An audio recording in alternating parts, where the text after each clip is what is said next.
Chicken চাপ বানানোর জন্য এখানে আমি নিয়েছি 700 মতো চিকেন। এর মধ্যে দিয়ে দেবো আমি টক দই। এবারে আমি এর মধ্যে দিয়ে দেবো লবণ, দিয়ে দেবো গোলমরিচের গুঁড়ো, দিয়ে দেবো সাদা তেল, দিয়ে দেবো গোলাপ জল, দিয়ে দিলাম বিরিয়ানির মশলা। এটাকে ম্যারিনেট করে বন্ধুরা আমি প্রায় আধ ঘন্টা মতো ফ্রিজে রেখে দেবো ঢাকা দিয়ে। মশলা বানানোর জন্য দুটো মাঝারি সাইজের পেঁয়াজ কুচানো নিয়ে নিচ্ছি বাটবো বলে। আর নিয়ে নিচ্ছি কাজু কিশমিশের পাতা দুটো, চালমগজের পাতা দুটো, আর একটা পোস্তর পাতা 5 টাকার দামে, ঠিক আছে। আর নিয়ে নেবো একটা মাঝারি সাইজের টমেটো, নিয়ে এটাকে আমি পেস্ট বানিয়ে নেবো। তার সাথে নেবো 6টা কাঁচা লঙ্কা। এবার মাংসটা যে আমি ফ্রিজে আধ ঘন্টা রেখেছিলাম, আধ ঘন্টা পরে এবার বের করলাম। এবার মাংসের মধ্যে দিয়ে দেবো আমি আদা বাটা, রসুন বাটা। দিয়ে দিয়েছি আদা বাটা, আর এর মধ্যে দিয়ে দেবো রসুন বাটা দিলাম। এবার দিয়ে দিচ্ছি এর মধ্যে মশলাগুলো, যার মধ্যে পেঁয়াজ বাটা, কাঁচা লঙ্কা আছে, কাজু বাদাম আছে, চালমগজ আছে, পোস্ত আছে, আর একটা টমেটো আছে। এটাকে দিয়ে দিলাম, দিয়ে সুন্দর করে আমি ম্যারিনেট করব মাংসটাকে। আবার আমি 10 মিনিট মতো ফ্রিজে ঢাকা দিয়ে রেখে দেবো। এর মধ্যে বন্ধুরা আমি নুনটাকেও অ্যাড করবো। ফ্রিজে মাংসটা রাখার আগে আমি এর মধ্যে বন্ধুরা বলতে ভুলে গেছি, কাশ্মীরি লঙ্কার গুঁড়োটা আমি অ্যাড করে নেবো লাল হওয়ার জন্য। কালারটা বেশ ভালো আছে, সেই কারণে আমি কাশ্মীরি লঙ্কার গুঁড়োটাকে অ্যাড করবো। অনেকে দিতে পারো আর কেউ নাও দিতে পারো। বানানোর জন্য বন্ধুরা আমি এখানে কড়াটা গরম হয়ে গেছে, এর মধ্যে আমি দিয়ে দেবো সাদা তেল। সাদা তেল গরম হয়ে গেছে বন্ধুরা, এর মধ্যে আমি দিয়ে দেবো দুটো তেজপাতা। এবারে এর মধ্যে আমি দিয়ে দেবো একটু বেশি করে ঘি।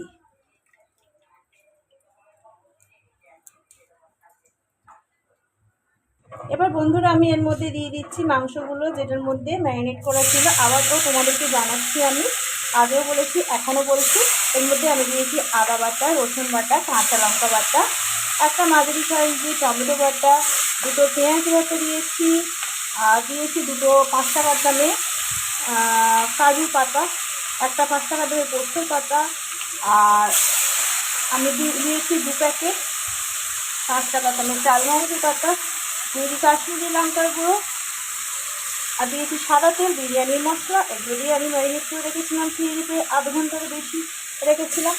তারপরে বের করে দিলাম আমি ফ্রিজ থেকে। আর এবারে দিয়ে দিচ্ছি কড়ার মধ্যে সাজিয়ে দিচ্ছি, দেখো সাদা তেল আর ঘি আর তেজপাতার উপরে আমি সাজিয়ে দিলাম মাংসগুলোকে। আর এখানে মাংস আমি দেখতে পাচ্ছি না, পেঁয়াজ বাটার সময় একটু বড় ছিল, মিক্সিতে আমি দেখেছি তো একটু বড় ছিল, ওটাও দিয়ে দিলাম ওর মধ্যে। এবার দেখাবো তোমাদেরকে চাপটা। আমি এটা ঘরোয়া পদ্ধতি করছি, বেশি মশলা দিইনি বন্ধুরা, অল্প অল্প করে মশলা দিয়েছি। তোমরা ঘরে করে খেয়ে দেখো, বেশ ভালোই লাগবে, খারাপ লাগবে না আশা করছি। আর কেউ ঘরে বানিয়ে খেলে আমাকে জানিও কমেন্টে কেমন হয়েছে, ঠিক আছে। দেখতে থাকো ভিডিওটা স্কিপ না করে। এবার আমি মাংসগুলোকে উল্টে দেবো।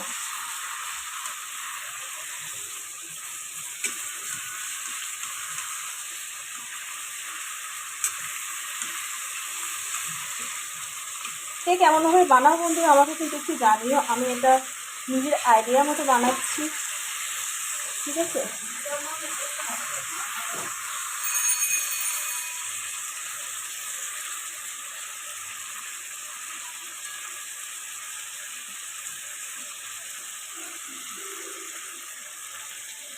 সবগুলোকে এপিট ওপিট করে আমি উল্টে দিয়েছি, দেখতেই পাচ্ছেন। এবারে আমি এর মধ্যে দিয়ে দেবো আমাদের এক্সট্রা মশলাগুলো, যে ম্যারিনেট করা যে মশলাগুলো আছে, এর মধ্যে আমি এগুলোকে দিয়ে দেবো। দেখতেই পাচ্ছি বন্ধুরা মশলাগুলো একদম ওপরের দিকে রয়ে গেছে। আমি এটাকে একদম লো ফ্লেমে গ্যাসটাকে দিয়ে আর ঢাকা দিয়ে দেবো। ঢাকা দিয়ে দিয়েছি বন্ধুরা, দেখছো থালা ঢাকা দিয়ে দিয়েছি, আর গ্যাসটাকে একদম লো করে দিয়েছি। 5 মিনিট পরে আমি এটাকে খুলবো। আমি এবার কিন্তু 3 মিনিট হয়েছে বন্ধুরা সবে, আমি ঢাকাটা খুলবো, খুলে দেখবো কেমন হয়েছে। দেখছো তেলটা পুরো ছেড়ে গেছে মশলা দিয়ে। আমি আবার এটাকে উল্টে দেব, মশলাটাকে নিচের দিকে করে দেবো। আর গ্যাসটাকে একটু বাড়িয়ে দিলাম ততক্ষণ।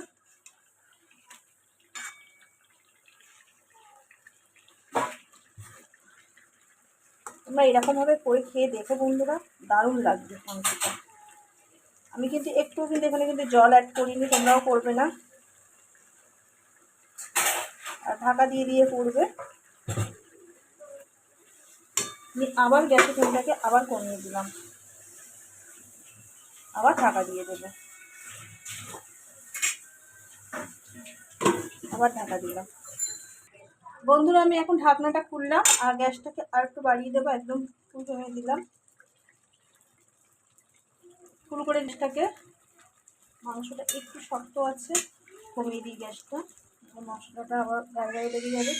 এবার আমি এর মধ্যে দেবো বন্ধুরা ঘি দেবো, আর দেবো মশলা দেবো, বিরিয়ানির মশলা দেবো, যেটা আমি চাপের জন্য রেখেছি। এখানে দেবো বন্ধুরা অল্প একটু গোলাপ জল, অল্প একটু ঘি, দিয়ে দেবো চাপের মশলা, যার মধ্যে জায়ফল আছে, জয়ত্রী আছে, শাহমরিচ, গোলমরিচ, শাহজিরে, লবঙ্গ, এলাচ, দারচিনি, এগুলো সব রয়েছে। এই মশলাটা আমি এর মধ্যে অ্যাড করে দিলাম, দেখতেই পাচ্ছ, দেখতে হয়েছে তরকারিটা, দেখছো চাপটা। আবার কিন্তু ঢাকা দিয়ে রাখবো প্রায় 15 থেকে 20 মিনিট। তারপরে আমার এখানে সব কিছু মশলাপাতি সব কিছু কমপ্লিট হয়ে গেছে বন্ধুরা, আর কোনো মশলা আমি এখানে অ্যাড করবো না। 10 থেকে 15 মিনিট পরে গ্যাসটাকে বন্ধ করে তোমাদেরকে দেখাবো কেমন লাগছে দেখ। ভালো লাগলে বন্ধুরা রেসিপিটা অবশ্যই আমাকে কমেন্ট করে জানাবে, যে বাড়িতে করে কেউ বানিয়ে খেলে যে কেমন হয়েছে দিদি, ঠিক আছে? আর কে কে এরকমভাবে বানিয়ে খেয়েছো ঘরেতে, সেটাও আমাকে জানাবে, অবশ্যই ভালো লাগবে।